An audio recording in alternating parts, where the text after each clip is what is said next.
Hi everyone, thank you for joining our second session with me, Mullarkey. Today we're going to focus on how to make our GVCs fun. Right, Neil? It's going to be How to fun. make your GVCs fun? Yeah. So this is the Yeah. question. And as you know, I don't like to do things on my own. I like to have some friends with me. So shall we? Here they are. Look at that. We have Swati. We have Swati from Hyderabad, Aluma from Tooting in London, Alex somewhere in London. We're not sure. And we got Guy, and we got Craig as well. Is that the final lineup? I think it is. Yeah. Okay. Well, that's fun. Yeah. So Alex, I didn't find out exactly where you're coming from today. I'm in Waterbeach, which is a village near Cambridge. I know. I studied in Cambridge. There you go. How nice. How beautiful. Actually, you must have some nice walks. So let's get a little thing in the chat. If anybody's here, put things in the chat. Do you find your GVCs fun? And is it appropriate to have fun? Oh, look, Caroline is here. Hello. Hi. Caroline, say hello. Sorry. That's all right. We're just going to say hi. You look like you're in some sort of holiday cottage that looks very well stocked. Thank you so much. Where are you coming from today, Caroline? Hamburg. I'm coming in from my Hamburg apartment. Your Hamburg apartment. How exciting. And do you make your GVCs fun? Do they feel like fun, or is it like it varies depending on the topic or the people?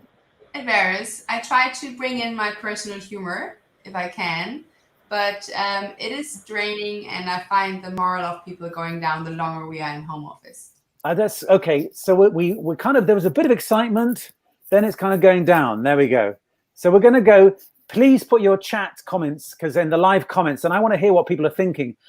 Is it okay to have fun? Is it necessary to have fun? Do you need a bit of fun, a bit of business? How are you feeling about these GVCs? And I'll be asking my colleagues here, because then you know what it's like. You may have a different way of doing things here from other organizations. But just wave at me now, put in the chat as well. Who was watching my thing last week about improv? So wave at me, do that to me. I just want to say, Neil, that last week we got a very positive feedback, and I actually put some quotations here. But I mean, everyone was super delighted to have this session, and I'm just saying that because you put really high bar from last week, so people are really expected for something great this week. So just saying, no pressure. Okay. So thank you. In the chat, Coffee, Eggs, and Inspiration, who was very much involved last week on the chat. They rock. They're 100% awesome. I'm not sure. Is he being ironic? But Andrew Walbrand says, it depends who I'm talking to and about what. So you had an exciting meeting, Alex, with Guy and Craig Fenton this morning. It sounded like you had a bit of fun, ideas. Simon Inman missed the improv session. Was it recorded? Yes. Yes, it was. So you can check that out. But I think the thing is, it's not healthy for you to be sitting all day on these conferences. The recording's coming soon. Katarzyna Demchenko. There we go. So everybody, just right now, just sit up a little bit. Otherwise, you get text neck and you're forward and like that. It's not great for you. And Caroline, you're quite a long way from your microphone, I'm noticing. And one of the things I'm going to talk about is the stress of being somebody who can't quite hear as well as other people. I mean, what's going on? There's lots of stuff. I'm worried right now, I have to tell you, that there's some building going on in my house. How much is that going to impact? And I'm sure there are people in this group or elsewhere thinking, I can only give some of my brain to the whole GVC, because at some point a child, a cat, a builder will come in. So there's kind of an underlying stress, I think. So we have to recognize that we're not fully in the room, if you like. And it's tough. So headphones help, but also thinking about the signal to noise ratio. There's kind of extraneous noise coming in. It all adds to the unconscious stress. So one thing is to think about your posture. Don't be sitting there all day. So everybody, look at Coffee, Eggs, Inspiration has given us the link. If you are sitting there all day, so put it in the chat. Let me ask you, Swati, Aluma, let's ask Alex, are you sitting there all day, 5-10 hours a day, just looking at this screen? Pretty much, yeah. I have a lot of video conferences. It's not good for you. A lot of folks. It's not good. Yeah. I do get up though and make tea and go for a little walk. Tea, in the okay. garden. Well, basically, first of all, they say that sitting is the new smoking, and they also say the best posture is the one you don't have for more than 15 minutes at a time. So every now and again, just get up. So, Alex, I'm going to ask you to get up because you have some great pink shorts on. Let's just take a look at those, because I think we all know that, what's hidden isn't always going to be seen. But there we are. They're great, aren't they? He's doing a little bit of a twerk there. We love that. So I think one of the principles I would advocate is that you're both in the meeting but at home, and we kind of you don't be embarrassed by that. Just celebrate it. It's okay. There's a child that comes in, a cat, a pet, or there are a lot of people who are just living on their own. And when you say, how was your weekend or what's going on, they may have, nothing much to say. But in the UK, certainly we are getting out now. We can see friends. And so there is a bit more to talk about. But I guess there was not much to say, which is, what did you do today? Well, I cleaned the bathroom. I washed my hands. Was that basically your story? So I think that we're going to go to something, the new normal at some point. Who knows what that's going to be? But I think we're going to realize that a lot of meetings didn't have to be in person. But I think we're also going to say, I really miss that face-to-face to get that information. Because I know as I'm looking at Swati, I'm thinking, what's going on behind her? My brain is can't stop worrying over what's this, what's that. And I'm thinking, Aluma, what's that plant? And I'm excited by what's in Caroline. She's got some sort of fridge there. Is that a mini bar full of gin and vodka, wine? It actually is. Yeah. No. Okay, so open it up. Look at that. That's amazing. Yeah. So now we know what keeps Caroline going and why she was a little bit late to the meeting. So because we know in Germany, what is it now? It's about 12:37. Is that right? Yes. Yeah, because in Britain we have a saying which is, you can't drink alcohol until the sun goes over the yardarm. I think it's some sailing thing, but it turns out I thought that was 6 p.m., 5 p.m. Turns out the sun goes over the yardarm at 11 a.m. So Caroline's been drinking solidly since 11 a.m. Is that right? Absolutely. In Germany, I was saying no alcohol is no solution either. Yes. Well, the thing is, I think we're going to have to get used to the fact that more of these virtual meetings will take place. But what do you think? Let's just ask you guys who are in my room. What do you think? What's a good length for a virtual meeting? What do you think? An hour, 2 hours, 3 hours, 5 minutes? What is it? I'd say 15 minutes. 15 How minutes. Many? Pretty. 15 minutes. 15 minutes. Yeah. 15 minutes. Yeah. Well, yeah. Say what you need to say, and then you're out again. Yeah. I think you've got to realize that this is a different medium. Don't just pretend it's face-to-face or book in a 2-hour meeting. I think you need to think differently. And for example, what do you think our attention span was in the year 2010? What do you think? How many minutes? Guy, what do you think? I would say 45 minutes. Well, our attention span was about 12 minutes. Now, in 2020, it's 5 minutes. So when I'm studying the neuroscience of virtual meeting, lots of groups have done research over the many years they've been working with global teams. And basically, they say, try and do something different, get interaction, get something in the chat, put up a slide, show a video every 4 to 5 minutes. So that's why I'm saying hello to everybody, keeping on your toes. Now, everyone saw Alex. There's a lady went behind him. She's called Kat with a K. And she's amazing. She works the UN World Conservation Team. And I don't know why she's hanging around with a loser like Alex, but that's fine. You know, we know he's got great pink shorts. He's far from a loser. So I would say, do you know the phrase, the words, Katarzina saying 45 minutes. I mean, 45 minutes to an hour, but as long as you keep changing the dynamic, you know, maybe a different speaker after 20 minutes or something like that. If you're doing a presentation, it turns out it's good if you change the people. I've worked with advertising agencies. They're now saying we used to just do one person and others sort of watching. Now we're trying to get more people to say a few things, because that change in dynamic, I mean, unfortunately, mostly me speaking today, but I want to get some stuff from you about how to change the dynamic when you have a multiple presentation or whatever. So things like, who's the host? How are you going to do breakout rooms? How do you do all that? Let's just ask you guys in the chat as well, why do you think these video calls are so tiring? So tell me, Swati, why are they're more tiring than face-to-face, aren't they? Why? Tell me. I feel it's a lot of like the visual load. We are looking at the screen all day long. So that gets quite tiring for me personally. Yeah. And also, it turns out, I read that when you're looking at a screen, your brain is seeing the stuff around it, the sidebars on a website, and it's having to work to not look at them. And when you see some text and there's a hyperlink, it's actually it's more tiring to say, I know I don't want to follow that, than be, just go for it. Just click on it and see what's going. So there's so much information coming in. Not only am I looking at your screen, I'm thinking, what's that behind you? Alex, there's some sort of pumpkin or something behind you on a table. What is that round thing? No, you're right. Globe. It's a globe. There you go. That's because your wife is conserving the world, I imagine. But just that was a gift for me, yeah. That was a gift from you to her? No, the other way around. Oh, how nice. It has whiskey in it. Okay, I'm getting a little theme going here. So why do we find it so tiring? Because there's so much going on. We're right about the tech. So sometimes think about not using video. So Aluma, have you ever kind of thought, let's have a meeting, but not on video? Or maybe start on video, then go to audio? As in audio only? Yeah. No, I think I struggle to concentrate if I don't see faces. So I need like faces and reactions and that. So I've always preferred video. Okay. Well, one thing I'm going to say is ask the other person or people, what do they prefer?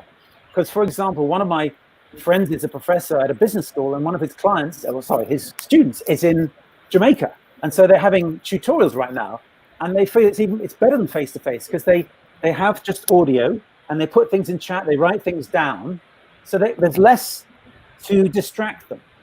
So maybe one-on-one, it's okay. I don't know, but just be aware that just the visual thing all the time is tiring. Yeah. And also you feel like you're performing, don't you? Don't you agree? You feel like you're performing. There's anxiety in the performative sense of you're watching TV as well as being watched. So I found a nice list. The challenges of video calls, the lack of energy, the lack of humanity, the lack of focus. There's so much to distract us. The lack of inclusion. Anyone find themselves thinking, well, she hasn't said much, he hasn't said much, he's the new person, she's the junior person, as well as the performance anxiety. And my tips are make it social, make it fun. So whoever thinks about the fact of who's the person, yeah. So Karina is saying, I find virtual meetings more interactive, get things done faster. There you go, because actually you can get somebody's opinion. If you use the chat, you ask somebody, what do you think of this? Put it in the chat and you get 6 or 26 answers in one go. You don't have to go around the whole room. So there's some advantages in virtual. So one thing I would suggest to you is to get more organized. The worst video calls I've had have been with friends because they're all talking at the same time. There's no agenda, there's no facilitator. So Caroline, do you nominate somebody to be the facilitator? Because one of the things I've learned about virtual classrooms is have a facilitator and a producer. So we've got Andy in the background and Guy sort of helping. Their job is to keep things going in terms of the tech, so I can just do what I want. But Caroline, do you ever think about the roles of an agenda, a facilitator versus a producer whose job is just to be in the background, make sure everything's okay? What do you choose?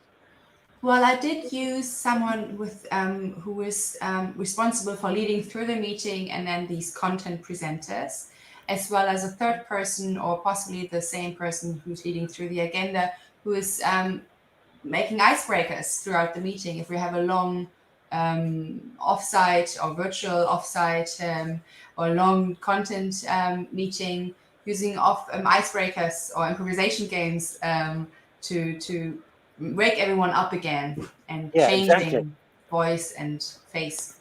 So talking of which, Caroline, I asked the others to bring along an object, but not show me what it was. So you don't have a mystery object, but you might have a fridge full of mystery objects, I'm thinking. So yes. Aluma, show us your mystery object. So is that a tennis ball? So Aluma carries with her a tennis ball at all times, just in case she gets to a comedy club and they ask her, we need something to rap about. Is that right, Aluma? It's for my back because, age. So you rub it up. Yeah, that's good. Yeah, exactly. It's good to roll on your foot as well. Yeah. So do you play tennis as well? I did when I was younger, but not so much now, unfortunately. Okay. Well, I got a 3 because I love a 3. And the letters are OLE. OLE. Alex, what does that spell if you're Spanish? OLE. Ole. Ole. So even though I'm trying to make it more fun, you need to be organized. So you need to know who's in charge, What's the agenda? How long is it going to last? And also, I'm going to tell you a little bit more about synchronous and asynchronous. Wave at me if you've come across these words. Okay. Yes. So my OLE, organized, listen. You've got to listen differently. You've got to really listen to what's going on, what's the body language, and energy. I found a thing that if you've got a virtual job interview, be more energetic, show your emotions more, because you're in this tiny screen. Your personality is not coming across unless you give it a bit more. And they say things, raise your voice. I'm at performance level now. So I'm speaking slower. I'm trying to keep my voice to the lower register because I don't know how good the speakers are on your device. I don't know how good the mic is. I don't know what you're hearing. So I go slower and lower with a bit more certainty. I kind of get a bit more breath. So Ole, organize, listen well, and think about the energy. But I'm going to talk about organizing now. Alex, what is synchronous? What does that mean? Well, in unison, where everything happens together. Yeah, so we're synchronous now. Later on, somebody might watch this video and it'll be asynchronous. Swati, is that how you describe it? How much do you do this asynchronous? Yeah, sometimes when you remember in last session when I was speaking and you said my sound comes across, but my video doesn't. And it was asynchronous. Yes. So, well, asynchronous is the stuff you read, not at the same time that I write it. I send you a video, you watch it. So I'm getting you to think about what do you do before the meeting?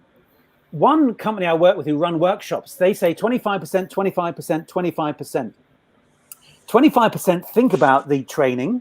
What's the objective? 25% design, 25% deliver, and 25% follow up.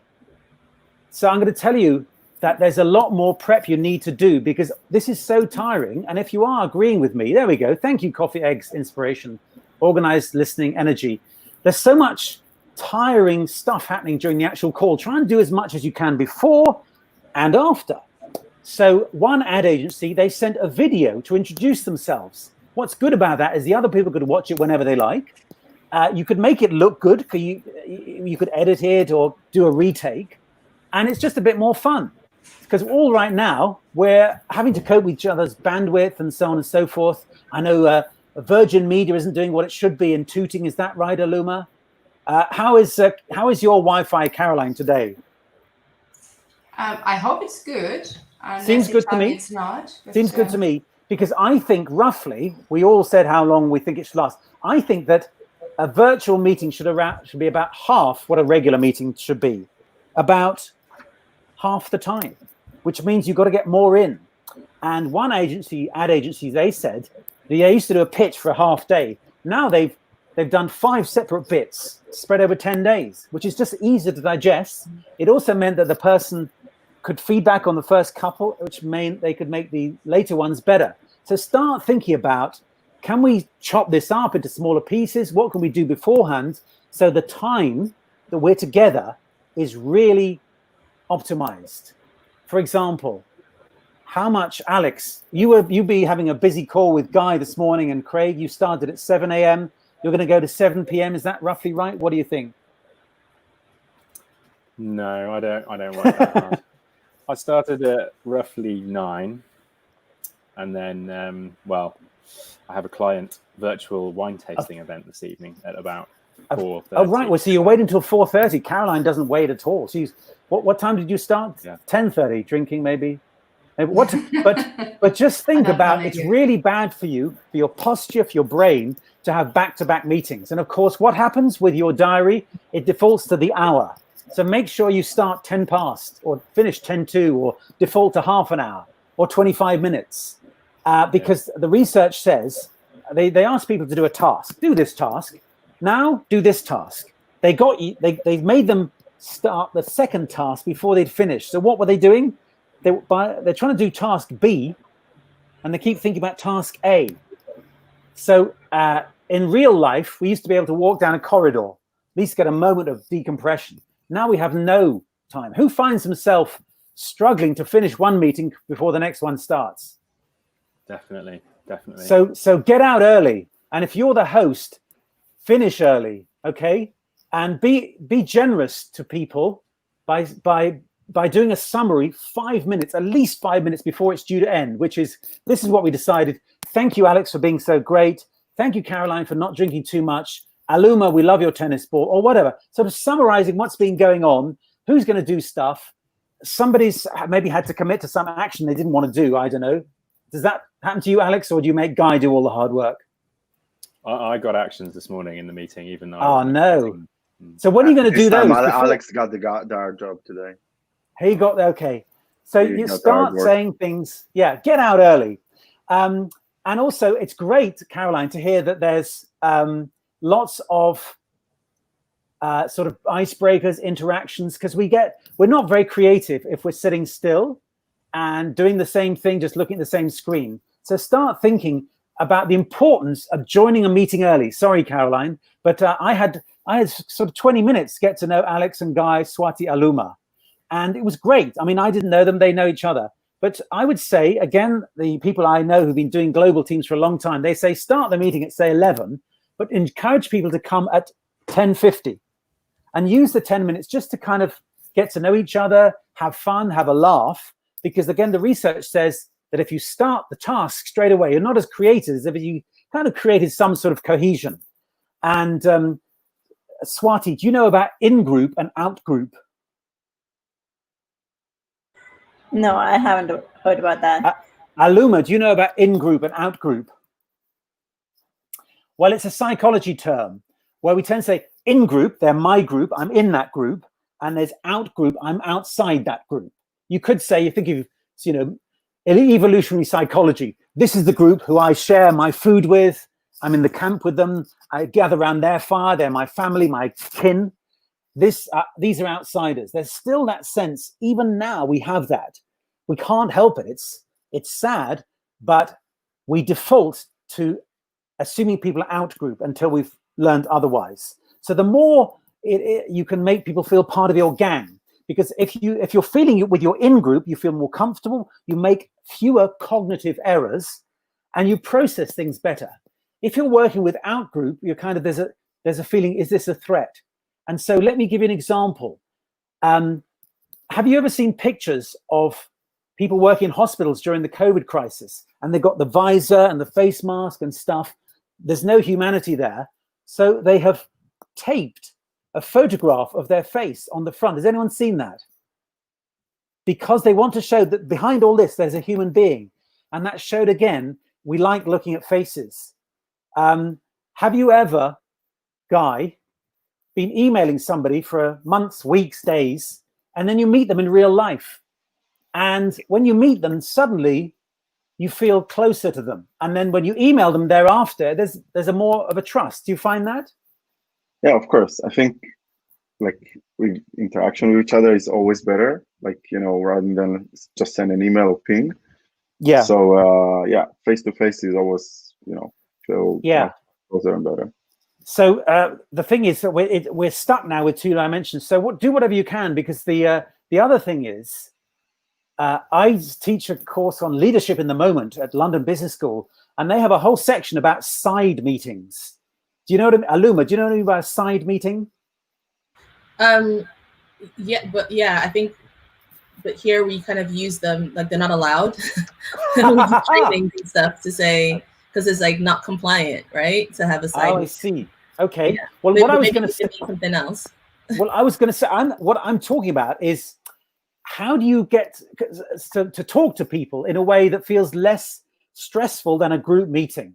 And I can see there may be some compliance issues, but I know that it's sometimes worth asking people what they think of something before they arrive, before you get the meeting, or what do you think of this? Can you help me create it? Can you help have some input before I show everybody? Now, I don't know, you might tell me there. Go on, tell me more. I was gonna say that's fine. No, that's fine. That felt like a trap for a moment, because we do a lot of trainings on it, and I thought you were trying to get me to admit some stuff. Well, no, I hope I've said something. No, that makes more sense. Yeah, it's just kind of because it's less scary to have a meeting one-on-one. That's why I like breakout rooms where you have 2 or 3, then you can come back, because not everyone likes the plenary audience, do we? Not being on show to everybody. So one thing I'll say is, for example, I was working with consumer insight people yesterday. So these are people who test a new project, new advertising slogan or whole sort of campaign. And they often have to say to the marketing people or the creative people, this is not tested well. So they make an effort to try and tell the person individually before the meeting, as it were, this hasn't gone so well. You know, just because I know we all feel it. If you tell me off in front of 10 people or give me bad news, I'm going to go, right, I better not show it, or I'll get angry or frightened or whatever. But if you tell me one-on-one, it feels much less scary. So think about, how do we kind of set up the meeting? Again, it's that not wasting time where everyone's there. So get organized. And as much as I said about having your meetings should be half time, I think you should have less on your slides. Well, if you have slides. Okay, so let's have a look. Swati, it's just coming up to halfway. So everyone stand up, show us your pink shorts again, Alex. Let's get moving. We've been sitting long for too long. Okay, has everyone got decent clothes on? Aluma has gone. She's gone. There we go. She's standing up, but that's fine. That's fine. Okay, sit down. That's good. There we go. Who has some, oh, Swati's gone away. Who has some music near to hand? Because what we could do is everyone put your hands up just to get us, and then we're going to move together in unison. Can we do that? So Guy, you're going to lead us. Whatever you do, we have to follow. There. Okay, Swati, you take over. We have to follow your hands, movements, legs. Oh, nice. Yeah, that's great. You see, this is getting our creative juices going. Great fun. Aluma, show us your moves. Oh, yeah. There we go. Thank you. Okay, and relax. There we go. Good. So I'm going to start talking now about some of the things you can do. What's the first letter of Olay? Swati. The first letter is O, but you said it stands for organized. Organized, yeah. And I'm going to be a little bit tough on you guys. I'm going to say, if people are going to have to look at you for a long time, think a little bit about what they're looking at. I mean, I think that Alex and Aluma have given us kind of nice, comfortable background. When I started doing this months ago, I asked people, what should I do? And somebody said, you should organize your bookcases to be color-coded. So just think about the light you have. It's good to be sort of near a window, but for example, Guy, you might want to think about the window. What if the window is behind your device? I don't know if you can move it, because it's kind of quite hot on the white behind you. But who, for example, does a lot of meetings where people are doing up the nose shot? That's pretty bad, isn't it?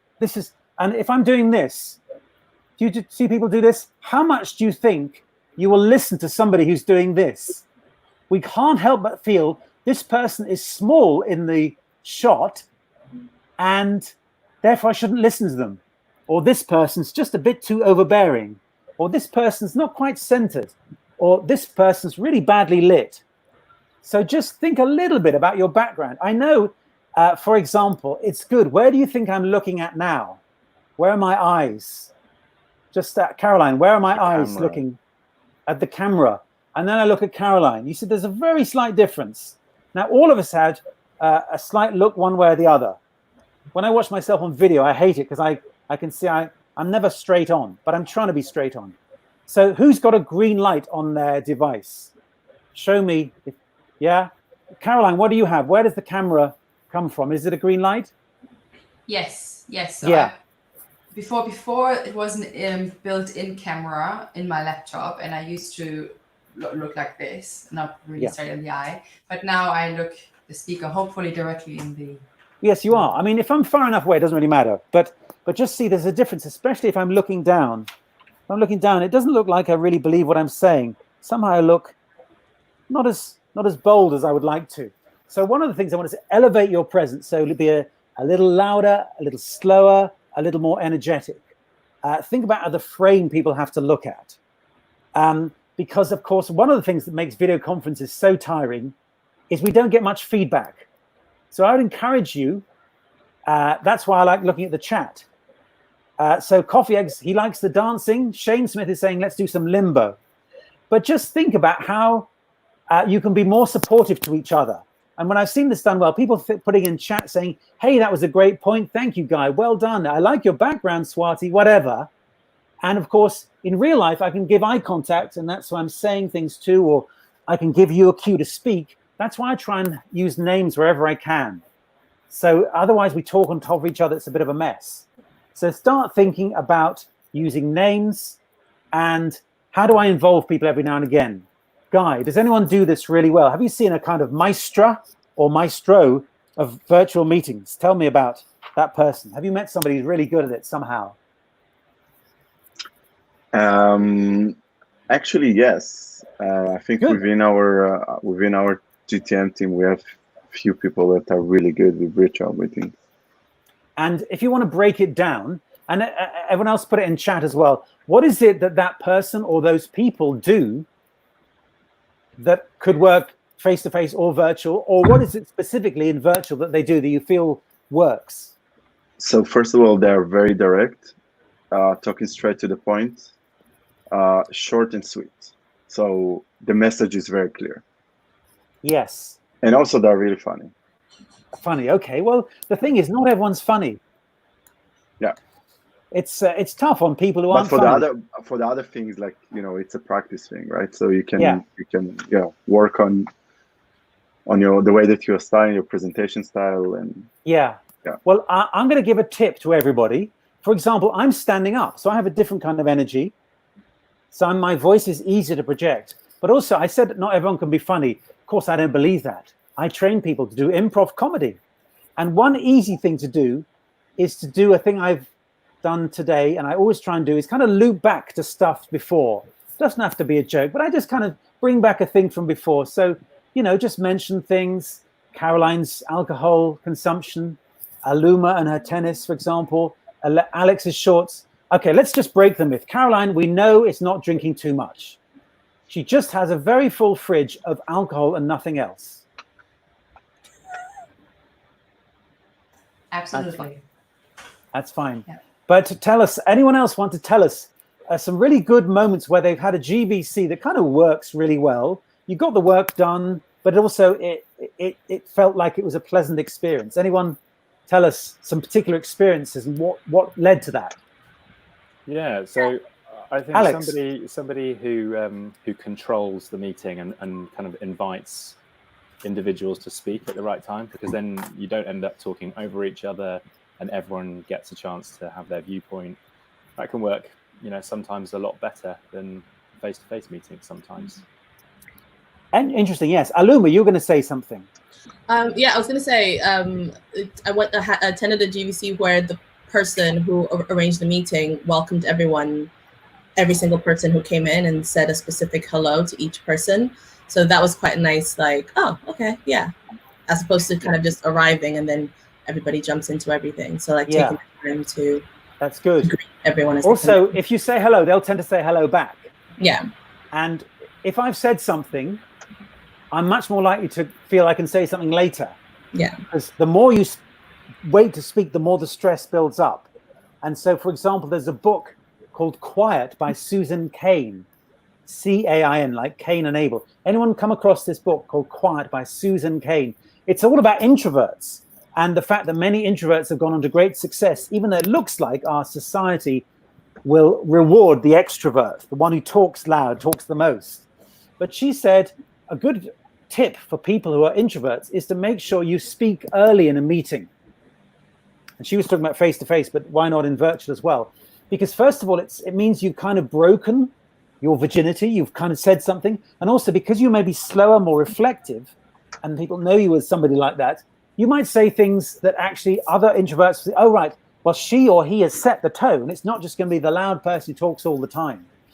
But I do definitely find you need a lot more facilitation. You need somebody to say, you speak, because otherwise it gets a bit messy. But one of the things Guy said, you talked about being short to the point. Is that right? Yeah, I mean, just because, like, you know, sometimes when you want to deliver a very clear message, you need to be short and like, straight to the point. Otherwise, it can create kind of like confusion, especially if it's virtual meeting. Yeah. So I'm going to put in the chat a word, if I can. The word in English is succinct. I don't seem to be able to do it. Anyway, so succinct. Anyone know that word? Alex, it's, I don't know if anyone in the chat can put it. We have a 7-second delay. Put in the chat the word succinct in your language or any language, because succinct is such a good word. SUCCINCT, succinct. What does it mean? There you go. Thank you, Coffee, Eggs, and Inspiration. He's put it in. We didn't have to wait for 7 minutes. Alex, what does it mean? Yeah, brief and to the point. Yeah, so not just brief. What's the German, Caroline? Can you see that in the comments? What's the German for succinct? Stichhaltig. She's going to go and Google it. Okay. Any other languages? It means brief but to the point. Now, do you think when you first write a phrase, it is succinct? No. What you need to do, anyone know the phrase, the saying, Winston Churchill said, "I'm sorry this letter is so long, I didn't have time to write a short one." Anyone come across that? It's been attributed to Mark Twain, Blaise Pascal, Donald Trump. No, not Donald Trump. But in fact, it sounds like Winston Churchill didn't say it, but it sounds like what he would say. So Swati, what do you think he means by that? "I'm sorry this letter is so long, I didn't have time to write a short one." Like you were saying, right? It takes time and effort to put things succinctly. And if I say any more, I won't be succinct. Yes. Now, you ask any writer, is the first draft good? Ask any comedian, is the first draft of a comedy good, a sketch, whatever? No. But you have to get started somewhere. Picasso said, "The paper defends its whiteness." So my suggestion to you is, when you've got something to say, you should rehearse it. So write, rehearse, rewrite. And who here has an iPhone, which has a thing called voice memo, or other phones have voice recorder? So nod if you have your phone nearby. Is your phone nearby? Mine's still on here, so I don't want to, it's my other way. Craig, you can predict the future. Succincto pragnant. Haim Ron Hassan has written something in a script that I don't understand, but succinct. So anyone, my 5 friends, show me your phone. Do you have your phone with you? Is it there? Okay, so can you show me voice recorder, voice memo? And again, if you don't have a Google phone, I'll forgive you. Show me, oh look, cat, there's somebody behind. There's somebody cleaning your house, Alex. Do you know who that is? Yes, it's the cleaner, surprisingly. The cleaner, of course. Now, you don't have to answer this, but did your cleaner keep going during lockdown? Okay, good. Because I think they're allowed back in your house. Phew. So she was cleaning around the present you gave. I received. So can you see, or you see, sorry, can you see voice memo or voice recorder there? Has anyone? No. Okay.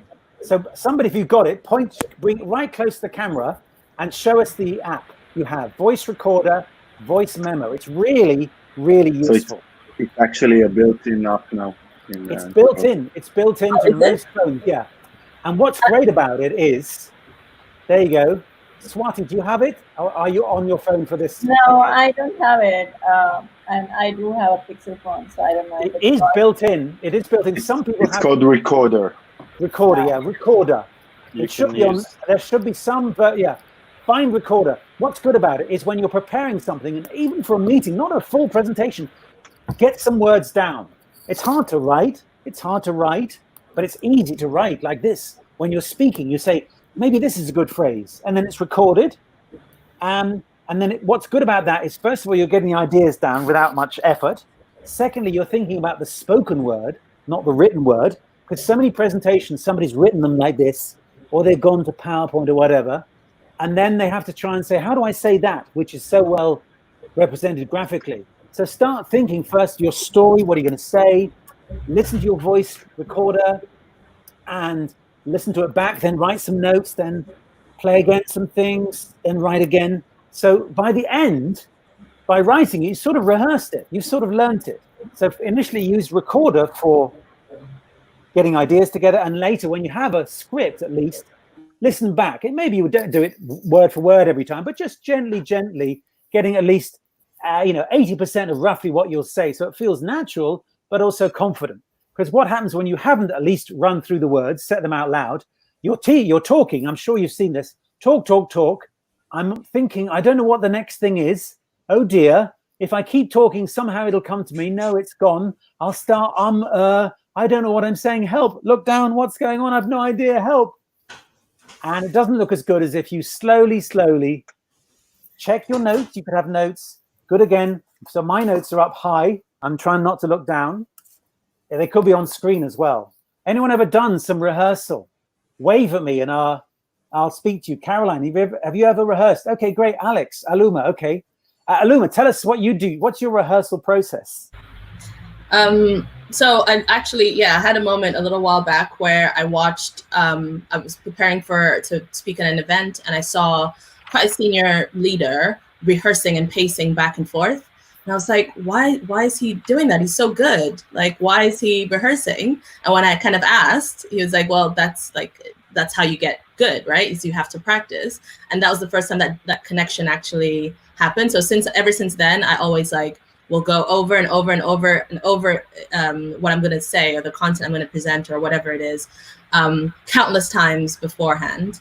And so by the time I know it inside and out and backwards and forwards and everything, I can just focus on the eye contact and tone of voice and all the other side stuff. So so even though this is called GVCs fun, you have to put some work in to have more fun. Otherwise you're stressing about it. Yeah. And so many times people have said to me, oh, this great senior person, she's such a good presenter. And then I discovered she had a method. She's worked at it. She says it out loud 10 times. She has a system. She listens back to it on the phone, in the car, whatever. Anyone else have a system where they kind of get confident of their material? They may even have a supportive partner who listens to them. I don't know. There's a lot to ask.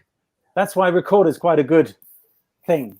So I'm going to remind you that I talked about voice as well. And what's really good about voice is you can all get better. Now, we breathe in and we breathe out.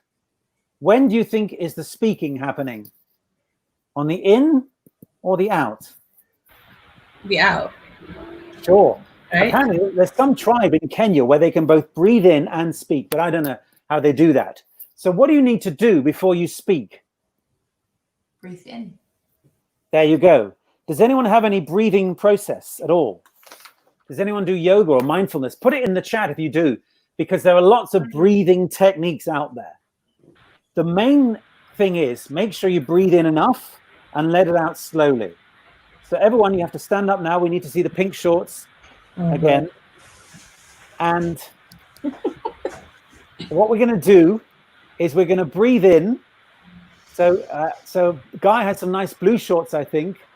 Swati's not showing anything. Aluma may have nothing on underneath. This could be the whole thing. It is 33. It's 33 degrees today. I'm dressed for summer. Okay, well that's fine. Because actually, Aluma, you're going to be our demonstrator here, because we're going to hear your voice. Whether we're going to try and work out whether you're standing or sitting or smiling or not. But right now, I think you can see it. So everyone, just put your hands out like this. So put them in front of you, sort of between the side and the front, and you're going to breathe in through your nose and bring it in. So go, and then out. Okay. This is a very simple breathing technique. What you can do this before a meeting, and a lot of presenters just do this. What's good about it is it gets air in your lungs. It means you can think better. It also means you're not thinking about, oh, it's going to go badly. Aren't I terrible? You're just focusing on your breath. So let's do it again. So go breathe in and then out. And this time, as you go out, make a noise. Oh. There we go. Caroline, you have to, you're unmute. Oh, you've muted yourselves. Okay, yes. Aluma, breathe in and breathe out. Let's hear your moan as you breathe out. Great. Okay. Now, everybody, I want you to to sit down and hunch over like you're at your laptop all day. Hunch over as much as you can, shoulders down. Okay. So there we go. Now I want you to say, I'm confident. I'm confident. I'm confident. I'm confident. Okay. Say, I'm having fun. I'm having I'm fun. I'm having fun. Okay. Now let's stand up again and let's do our breathing. Aluma quickly turned off the camera. That's great. So breathe in. So breathe in through your nose. And now say as you go out, I am having fun. I am having I'm having fun. fun. There we go. Can you see? We heard it. We heard Alex's beautiful, rich British tones. It's something deeper and better. So sit down for a moment. So let's give them a big round of applause. Thank you out there. So Krina Go-Hill is saying, oh, look, coffee, eggs, inspiration, in for 3 seconds, hold for 4, out for 5. Yeah, there's loads. Google one and you'll find them. I've heard about Hawaiian breathing, which is 7 in, 7 out. Navy SEALs, the special forces in the United States, they breathe in for 4, out for 4. But it's called box breathing. Box, because it's 4. You inhale, you hold. You exhale, you hold. They find that this isn't just nice to have. When they're in those stressful situations, the Navy SEALs, proper breathing helps oxygen get to your brain, so you're thinking better and you're not as stressed. It turns out that if you do this, there's more cortisol, which is the stress hormone, just doing this. Anyone heard of the power pose? Because if you do this, you feel more confident. There's a bit more testosterone, which is a confidence hormone. The power pose, Amy Cuddy, put it in chat. Anyone heard of Amy Cuddy? It's like Buddy, but with a C. No. She has a TED talk about the power pose, fake it till you make it. It's actually your body is talking to your brain. So it's about the fact that if it's not all here, it's the whole body. And for example, imagine there are messages going from your brain to your body, up and down, up and down. What's the flow, do you think? Are there more going from your brain to your body or more from your body to your brain? Guy, are there more going? Yeah, no, I think brain to body. Okay, it's 80-20 body to brain. So your body's doing a lot of work telling your brain what's happening. So for example, you know when you touch a hot kettle, actually your hand moves before your brain's processed it. Anyone watch cricket or baseball? And it's kind of impossible for the person to know where the ball is going to be because they haven't got time to process it, but they somehow do end up. There's something going on. Your body does more than your brain sometimes might be aware of. So be aware that if you give yourself bad body language, you don't breathe, you're not going to have as much power. How many times have you seen people who haven't thought about their breath and they start getting nervous, and the nervousness means their breath goes swell and they start looking down and everything goes to pot and your brain is going, I don't want to listen to this person anymore. So start thinking about your breath, and rehearsal isn't just rehearsing what you wrote. There we go. Brid Gaffney, or Brige, I should say, fake it till you become it. Actually, that's probably a better way of saying it. Fake it till you become it, which is thinking about how your body affects your brain. Amy Cuddy, Brige, put it in the chat. Amy Cuddy. So, do you remember? I know Aluma was telling us that when she used to go on airplanes, she had wet wipes. She'd be cleaning everything, the tray table, the seat divider, the wall, stuff, anybody. This was even before COVID. But remember, do you remember when we did fly by airplanes? The captain would come on and he'd say, "Hello, everybody. This is the captain speaking, Captain Johnson. We'll be flying to New York at a flight of 10,000 feet. We should be there in about 6 hours. Got a bit of a headwind, tailwind, whatever." And did you notice? That's called the voice of credibility. It tends to be slow. It tends to be quite monotone. It's very much going down at the end of a sentence, using pauses. And then the flight attendant comes on and he or she says, "Hello, everybody. It's Neil here. We're going to be looking after you today. And here are my friends. I've got with my team Swati and Alex and Guy. And it's a different kind of speaking, isn't it? Do you recognize that? It's the voice of connection. And start thinking about that, because in real life, Barack Obama, his head is up, he's slow, he's deliberate, he's authoritative. And whether you're with your friends having dinner, you wouldn't want to be saying, I really like this meal. I love you, darling.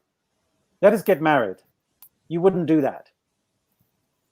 But it's important sometimes when you start, like a headline, start with a question, introduce a new topic or finish things off. And then in real life, we tend to go friendly with our head to one side. How's everything? Slightly more musical, slightly more chatty, a little slower. A little quicker, I would say. This kind of up at the end of a phrase. Anyone notice that? Anyone ever do that? And you're not doing it deliberately, perhaps, but just beware that because you don't know how your voice is being projected and the compression in the microphones and the speakers, you have to be a bit slower and every now and again step back and have the voice of credibility. It doesn't mean that you have to do everything like that. It becomes difficult to listen to.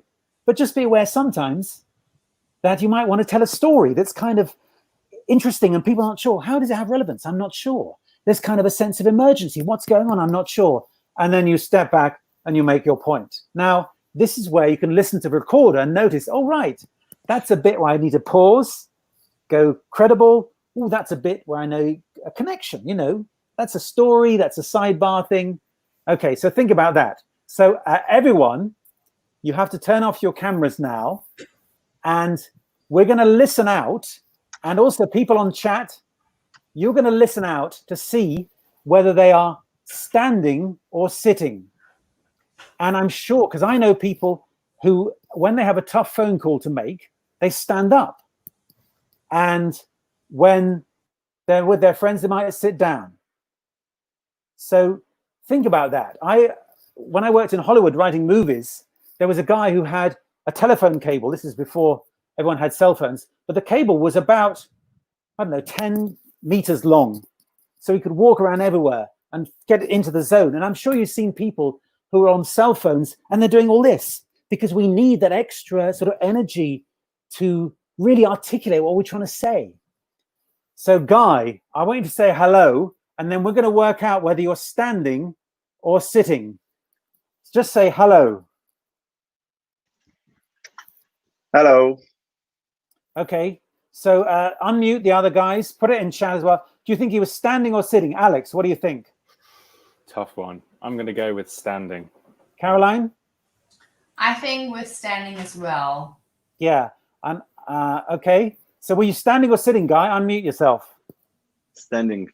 Standing, well, okay. Yep. There we go. But you might, who knows? Because now Aluma and Swati, you're going to say, hello, I'm coming from Tooting, or I'm coming from Hyderabad.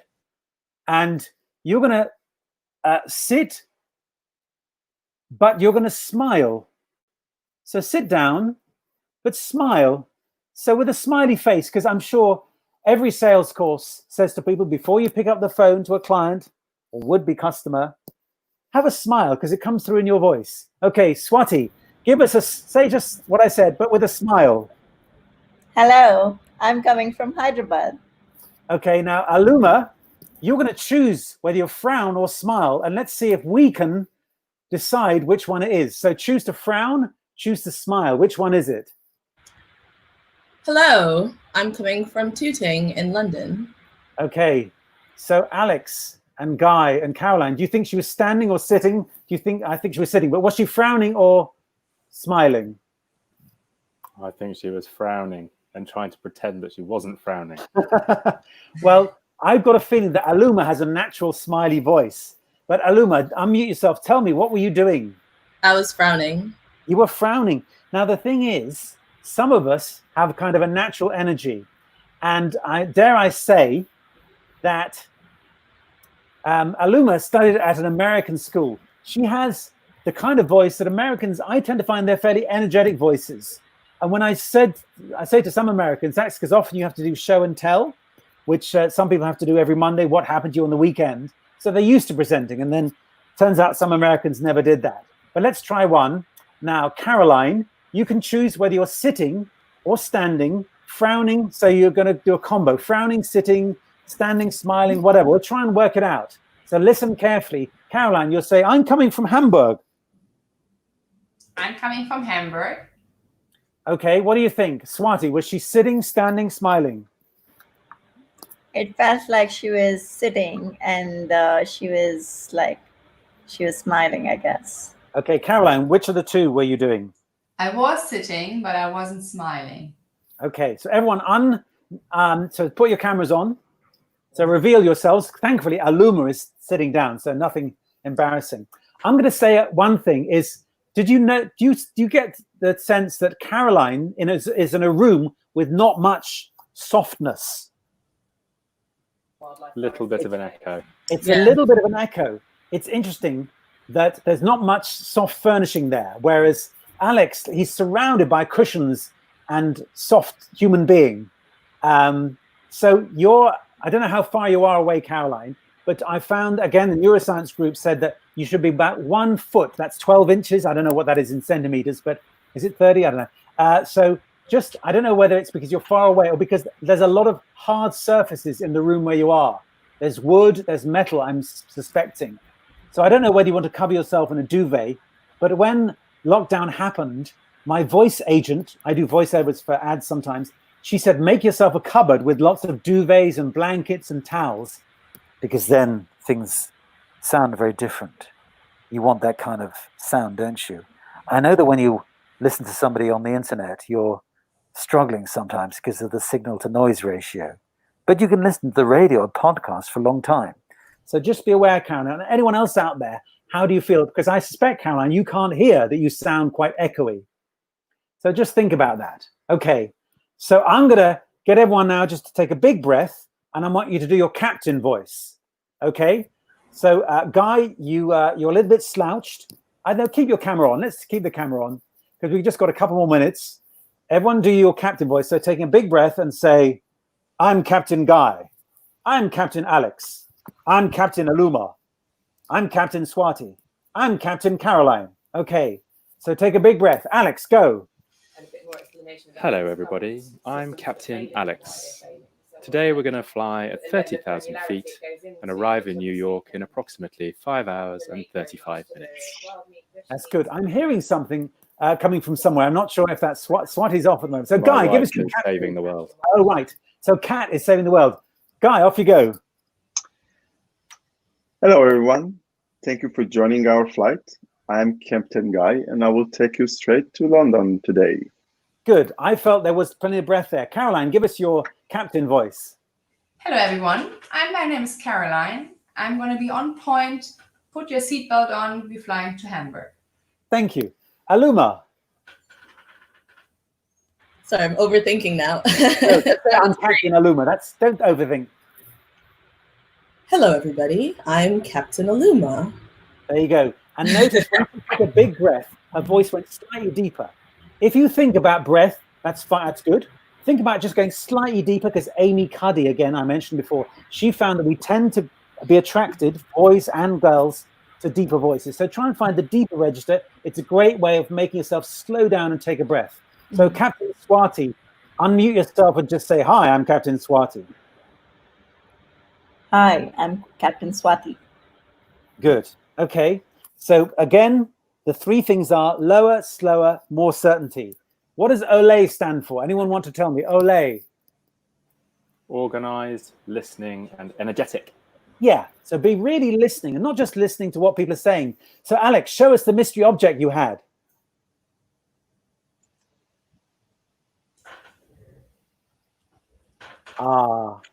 Is that yours or somebody else's? It belongs to my daughter. She's 3. Okay, good. Hurrah. Thank you. How lovely. Now, one thing I was going to say, you three are very, very good at playing your mute button well. That was one of my pieces of advice was keep mute, but be quick to come on if your name is mentioned. Because it's frustrating when somebody's going and they've forgotten to unmute. And it's also frustrating if they haven't muted. Okay, we're going to finish off now with an icebreaker, just to get things closed. Now, Caroline, last week we did some improv and we just did one word at a time. And we'll do that now. So it's going to go Neil, Guy, Swati, Aluma, Alex, Caroline. And we might create a proverb which is something, you know, never eat fish or always drink before 11 a.m. or anything like that. Okay. So it could be 6 words. It could be less. It could be more. Okay. So it's going to get, so I'll just say my number. Neil, 1, Guy, 2, Swati 3, Aluma 4, Alex 5, Caroline 6. Okay, let's just say our numbers. 1, 2, 3, 4, 5. 6. Good. Okay, take a big breath, and this could be a proverb. It may end up being something that we say, oh, very wise, wise, wise. Okay, so here we go. Never go empty butter If You have bread. There you go. That's very wise. Thank you. Never go empty butter if you have bread. There we go. I think we found a very deep truth there. Thank you very much. That's my advice to you all. So Lara Sanford is saying goodbye. We're finishing. It's 12:30. I want to give a big round of applause. And this is another of my tips is do lots of body language, lots of energy. Round of applause for my wonderful people. Thank you for the tennis ball, for the pink guitar. And Swati, what was your object? Did you have one for me? Show me now. The beautiful object. Ah, there we go. The hat. Is that so? What's written on it? Put it on again. Is it Make America Great Again? I hope it. Google, there you go. Okay. Thank you very much. So I'm going to be here next week. I'm going to be interviewed by a young man called Craig Fenton. We're having a little fireside chat. So thank you for joining today. And thank you everyone as well as watching this on record. This will be available again. So thank you, Alex. Thank you, Swati. Thank you, Guy, for organizing this. Thank you, Andy, as well, for doing all the control. Caroline, dankeschön. And Aluma, thank you very much indeed. So see you next week. Thank you. Thank you. Thank you very much. See you. Bye. Bye.